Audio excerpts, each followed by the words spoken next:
The cave you fear to enter holds the treasure you seek.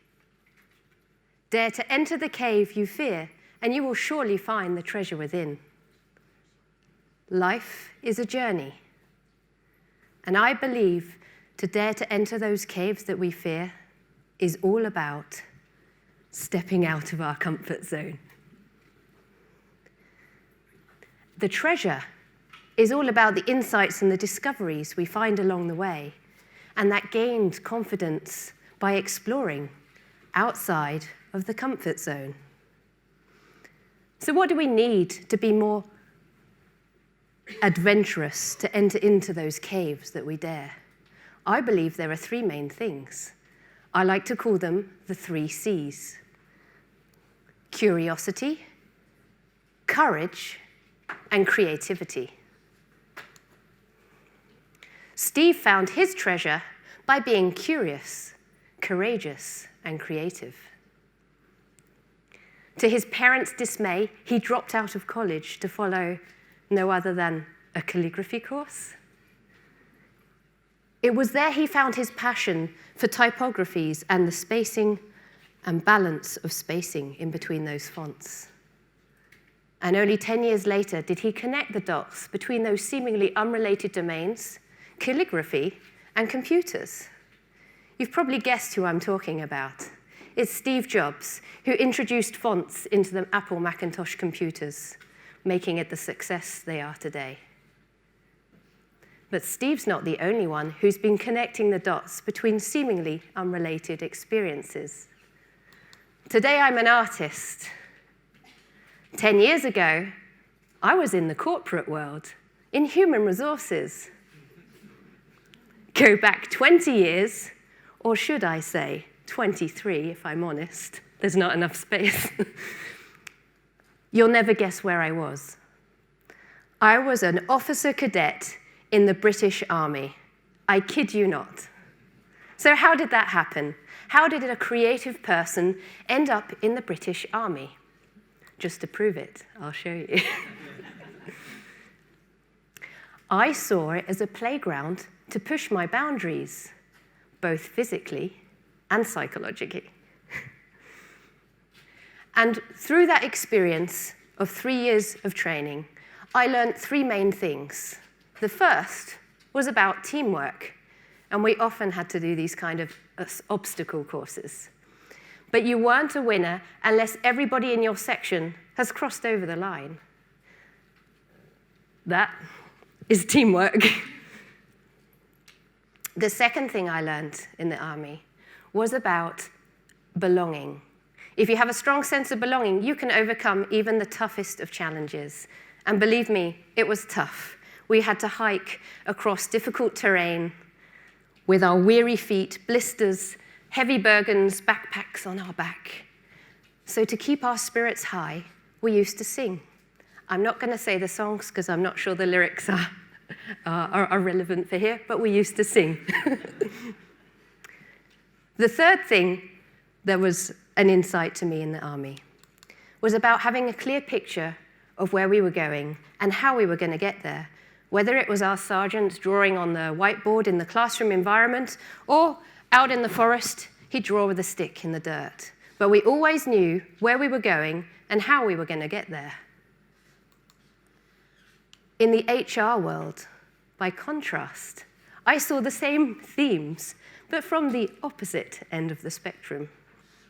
Meeting after meeting, I used to notice my colleagues, their lack of motivation, poor teamwork. And if I went into the corridors and asked people in the corridors where the company was going and how we were going to get there, I'd get a different picture every single time. And that got me thinking, how could I connect those dots between 2 seemingly unrelated domains? And that gave me an idea. So I quit my job in the corporate world, and I followed my passion for painting. But I didn't want to be a starving artist. As you can see, I like to eat. So I had another think. What if I could create an experience that took business professionals such as yourselves outside of your comfort zone to achieve the seemingly impossible? And what if I could do that and generate a sense of belonging just like I had felt in the British Army? And what if I could help unite teams around the organizational vision, mission, strategy, or values? And what if, the most important part for me, I could do all of that using my passion for art? Well, that was the birth of collaborative art team building. It's a creative experience for teams that enables them to transform their vision for the future into a work of art, whether that be a mural or on canvas. Just recently, we facilitated a workshop with 120 IT leaders in Basel. Their mission was to transform their strategy for digital transformation into a work of art. But that's too easy. We wanted to spice things up a little bit. So we asked them to design their symbols in the style of a famous artist. In this case, it was Joan Miró, a Catalan artist. And not only that, they had to do all of that, starting from a blank canvas in 2 hours and 15 minutes. And they did it. These masterpieces are now hanging proudly in their offices as a reminder of what they can do when you come together. In fact, I think we need 3 C's: curiosity, courage, creativity, and collaboration. And it reminds them of where they are going and how they're going to get there. So how can we bring more of the 3 C's into our everyday life? As always, I have some ideas for you. There are 3 ways to do this. The first is to try new things on a regular basis. Now, someone told me this the other day. They said, creativity starts in the bedroom. Why not get Procter Gamble to swap sides of the bed with their partners just to shake things up a little bit? But if we come back to the workplace, how about inviting colleagues that you don't know to lunch? Try something new. And as Sam and Sylvia said earlier, try it and give it a chance. The second suggestion is about stepping out of your comfort zone. Now, for some of you, that might be hugging a complete stranger in the street. For people like me, it's public speaking. Or my son confronting a fear in Florida by holding a baby alligator, under supervision, of course. The third suggestion is about cultivating your creativity. Now, of course, you can sign up to dance classes, painting workshops, but how about something more accessible for those of you who have very busy agendas?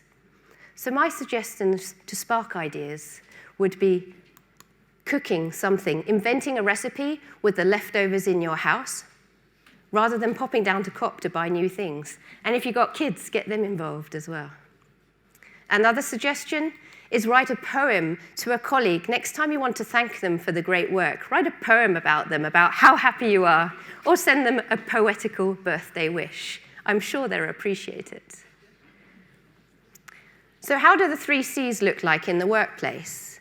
Often the most lucrative ideas come from a cross-pollination of domains. And that leads me to Betty. Betty was a single mum struggling on the salary of a typist in the 50s. And she was scared that if she made too many mistakes, she would lose her job. And her boss wasn't very understanding or patient either. What some of you may not know about Betty, she was also a commercial artist. And when you make a mistake painting, it's no big deal. You can just take some white paint, block out the area, and redo just the problem area. And that gave her an idea. What if she could create a white liquid correction fluid that typists could use? So she did. If you haven't guessed already, I'm talking about Betty Graham.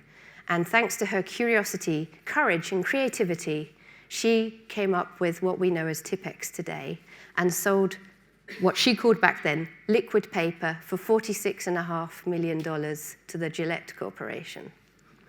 Sadly, she died 6 months after selling her company.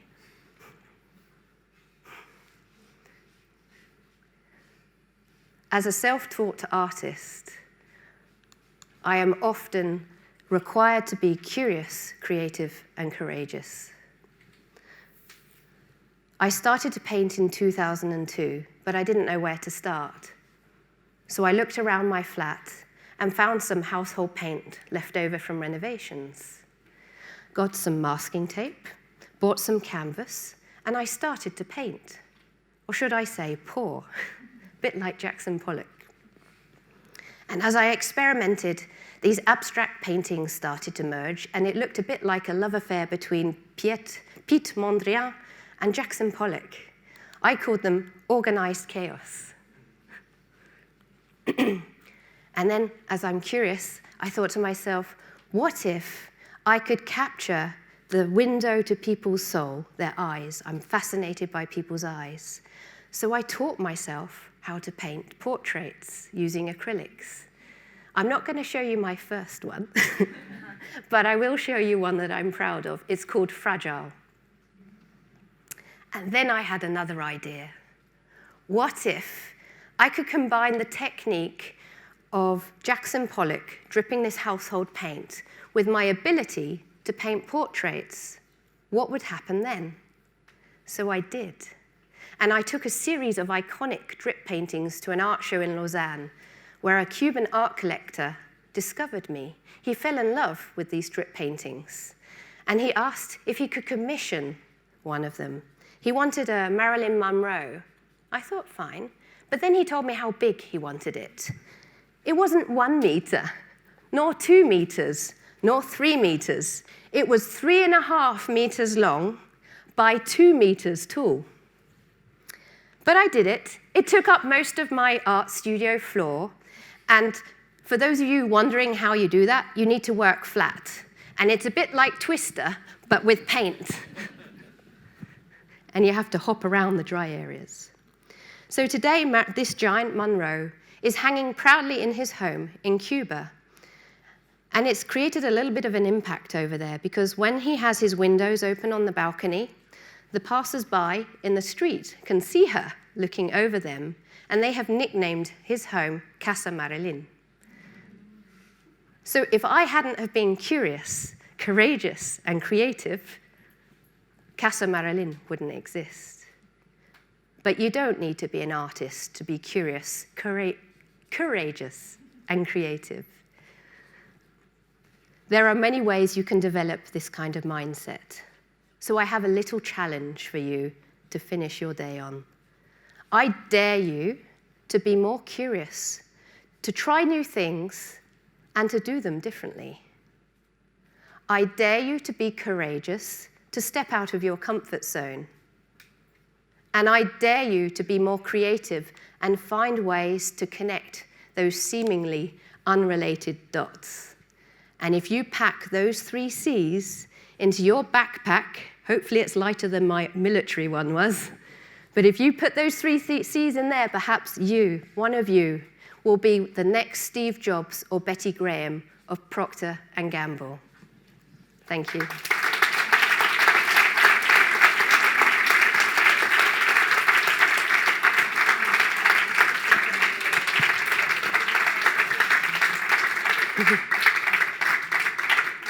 So we have one more dot to connect. For those of you who dared to be creative this morning, we've been creating a fingerprint of Procter & Gamble for dots. And like any transformative journey, sometimes you discover the unexpected at the end of the cave. So we're just going to open it up to reveal the big moment.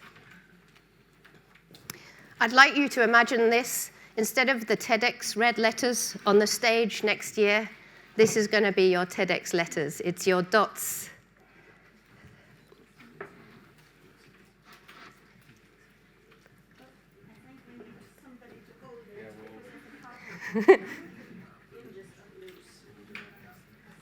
Tell me when you're ready. We'll give you a countdown.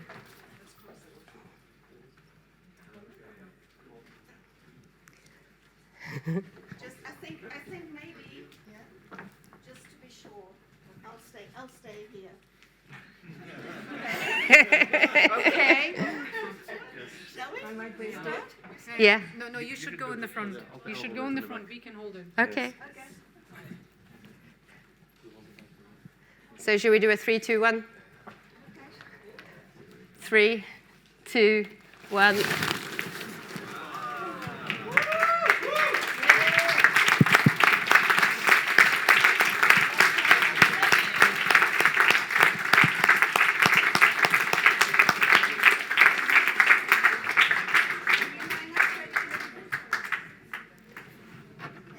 It's okay.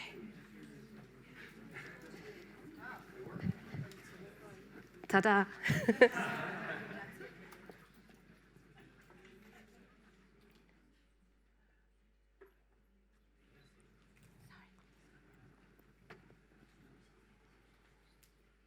So now it's beautiful, but who are they, right? Do you want to introduce the different people here? So we have Stephen Hawkins, and feel free to come up at the end because we put a few quotes on there for you. We've put in here, intelligence is the ability to adapt to change. Stephen Hawkins. Where there is no struggle, there is no strength. Oprah Winfrey. Logic will get you from A to B, but imagination will take you everywhere. Albert Einstein. We realize the importance of our voices only when we are silenced. Malala Yousafzai. I apologize if I don't say that correctly. The only point of Queen was to be original. Freddie Mercury. There's more to life than just being a passenger. Amelia Earhart, the first woman to fly solo across the Atlantic. The goal is not to be better than others, but your previous self. Dalai Lama. And for the Ellen fans out there, it's our challenges and obstacles that give us layers of depth and make us interesting. Are they fun when they happen? No, but they are what makes us unique. Well done. Thank you.